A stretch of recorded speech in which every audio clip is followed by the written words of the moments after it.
러시아가 우크라이나 동부 지역에 화력을 집중하면서 전쟁은 새로운 국면에 접어들었습니다. 러시아가 승기를 잡기 위한 총공세에 들어갔고 우크라이나는 결사의 각오로 항전을 준비하고 있는데요. 러시아와 우크라이나의 전쟁 상황, 오늘 이 시간 전문가와 함께 자세히 얘기 나눠보겠습니다.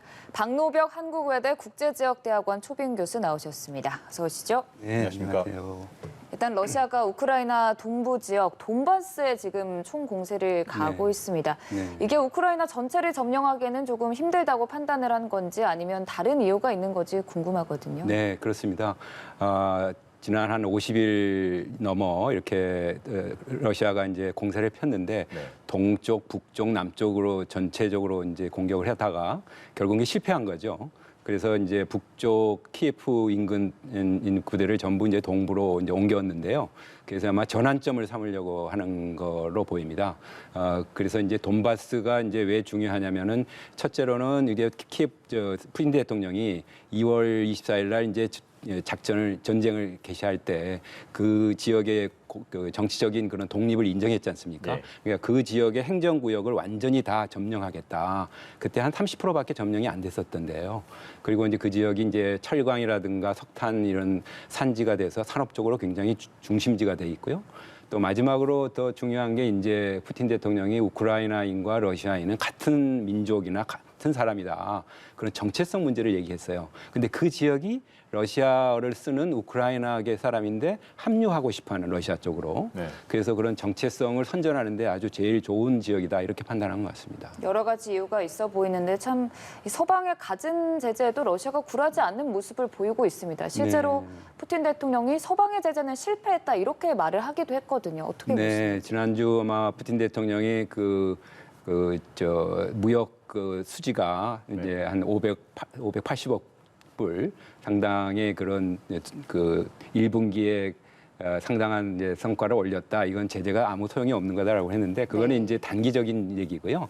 그러니까 유가가 이제 오르고 그래서 나오는 현상이고 지금 제재로 인해서 아마 금년 중에 벌써 물가가 거의 한 10% 올랐다고 그래요. 그래서 금년 중에 한 20% 오를 거고 그 경제 성장도 마이너스로 가는데 결국 이제 제재라는 게 약간의 이제 좀 시간이 걸리는 장기적인 문제거든요. 네. 그래서 결국은 이제 이런 전황을 바꾸는 데는 현장에 있는 이제 전투 태세 그게 제일 더 중요하다고 보입니다. 네, 서방의 제재는 중장기적으로 갈수록 맞습니다. 조금 더 효과를 발휘할 것이란 말씀이시고 네, 네. 그렇다면 지금의 전쟁 상황이 러시아에 유리한 상황입니까? 아니면 조금 좀 맞닿고 있는 상황인지요? 이제 승리했다고 좀 이렇게 전환해야 할 결정적인 아주 전환점 시기라고 예. 보고 있습니다. 네. 그래서 지금 이제 화력이든지 군 부대든지 이걸 대폭 초기에는 한 2만 명이 안 되는 군 부대를 동원했는데 지금 거의 3배를 동원하고 네. 있어요. 그만큼 아마 푸틴 대통령이 여기에서 어떤 승리를 했다는 어떤 그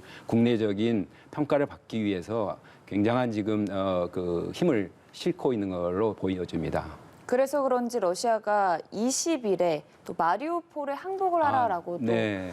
말을 하기도 했는데요. 네, 그 마리오폴이 뭐 잘 아시다시피 이제 돈바스 지역하고 크림 지역을 잇는 전략적 네, 요충지거든요. 중요한 곳이죠. 근데 거기서 이제 한 지금 50일 넘어 항전을 하고 있어요. 그래서 뭐 최후 통첩까지 줬는데 거기 한 1,000여 명의 이제 항거하는 이제 우크라이나 군이 있는데 자기들은 뭐 항복하지 않는다, 항전한다. 그러고 이제 단지 이제 민간인들은 좀 통로로 해서 보내라. 그런데 한 10만이 지금 갇혀 있다 그러니까 굉장히 거기도 인도적인 문제가 많이 나올 것 같고요. 거기를 이제 주로 이제 그 투항하라 하는 이유가 그쪽에 이제 우크라이나 군들을 이제 생포를 해서 거기에 이제 극우 민족주의 부대원들도 있거든요. 그래서 그걸 아마 선전용으로 쓰기 위한 포석도 있는 걸로 보입니다. 우크라이나가 결사항전을 다짐하는 데는 또 뒤에 서방의 계속된 지원이 있기 맞습니다. 때문일 거라는 생각도 드는데요. 맞습니다. 미국이 또 추가적으로 계속 네. 지원 규모를 밝히고 있습니다. 네. 좀 공개되지 않은 부분들까지 어떻게 전망하시는지를 좀 얘기해 주시죠. 우선 지난주에 한 8억 불 정도 네. 규모로 해서 이제 그 다급한 대로 이제 필요한 장비나 이런 것들을 이제 지원을 했고요. 이번 주에 또 추가로 발표한 게 지금 7억 한 5천만 불 거의 비슷한 규모로 해서 토탈 한 32억 불이 지금 지원이 되는 건데요. 네. 지금 이번에 검토하고 있는 건 이런 돈바스전을 앞두고서 이런 경우에는 이제 시가전이 아니고 좀 이런 평야에서 벌어지는 전쟁이다 보니까 좀 이런 대형 그 곡사포라든지 또는 장갑차라든지 또는 이제 그 무인 항공기 이런 것들이 필요하거든요. 그래서 그런 것들을 지금 검토하고 있다고 그러고 또 눈여겨볼 게 이제 생화학전이나 혹시 모르를 이제 방사능에 대비한 보호복 이것도 지금 검토하고 있다고 나오고 있습니다. 네, 네. 실제로 전직 러시아 주재 영국 대사가 푸틴 대통령이 정말 심각한 상황까지 치달으면 핵무기를 검토할 가능성도 있다는 발언을 하기도 했습니다. 그 가능성에 대해서는 어느 정도라고 보십니까? 네, 지금 그거 굉장히 위협적인 발언이죠. 그래서 이번 주에 라브로프 장관이 어디 인도 텔레비하고 이제 인터뷰를 할 때 자기들은 재래식 무기밖에 안 쓰겠다라고 얘기를 하셨는데 그분은 이제 외교 분야고 군사 전략을 최종 책임지는 사람은 아니니까 거기에는 무게를 씌워지지는 않고요. 하여간 우리 CIA 국장이든지 젤렌스키 대통령이든지 그런 핵 사용 위협, 전술 핵무기죠. 그걸 사용할 가능성에 대해서 대비를 해야 한다. 이렇게 해서 그럴 경우에 이제 나토 차원, 미국에서 상당한 그 대비를 하고 있을 걸로 저희는 생각하고 있습니다. 그러면 지금 이 러시아와 우크라이나 전쟁에서 다른 나라로까지 좀 확대될 그렇습니다. 가능성? 그러니까 그게 아주 상당히 심각한 문제죠. 그게 이제 단순히 이제 그런 대량 살상 무기 문제뿐만 아니고 지금 러시아 외교부에서 지금 그 우크라이나로 이런 이제 대형 무기들이 이제 지원이 되니까 특히 이제 미국뿐만 아니고 슬로바키아 같은 경우라든가 체코 같은 경우에 탱크를 준다든가 또 S-300 같이 러시아제 이제 방공 무기를 제공해 주거든요. 영국이나 호주도 장갑차 주고 그러니까 이런 민감한 무기를 제공하는 경우에 예상치 못하는 결과를 낳을 수 있다라고 공문을 보냈다는 거예요. 그래서 이게 이제 대개 이제 언론에 그런 이제 공개적으로 설명을 쭉 미국이 많이 하거든요. 어떤 무기를 제공한다 이렇게 왜냐하면 민주사회다 보니까 이제 그런 것들이 이렇게 그 러시아의 이제 그 귀에 들어가니까 좀 그런 걸로 민감하게 반응한 것 같다고 그래서 이제 미국 국방부 대변인도 언론한테 좀 양해를 구하는 것 같아요. 너무 공개적으로 이렇게 언급 안 하는 게 좋을 것 같으니 이해를 해달라.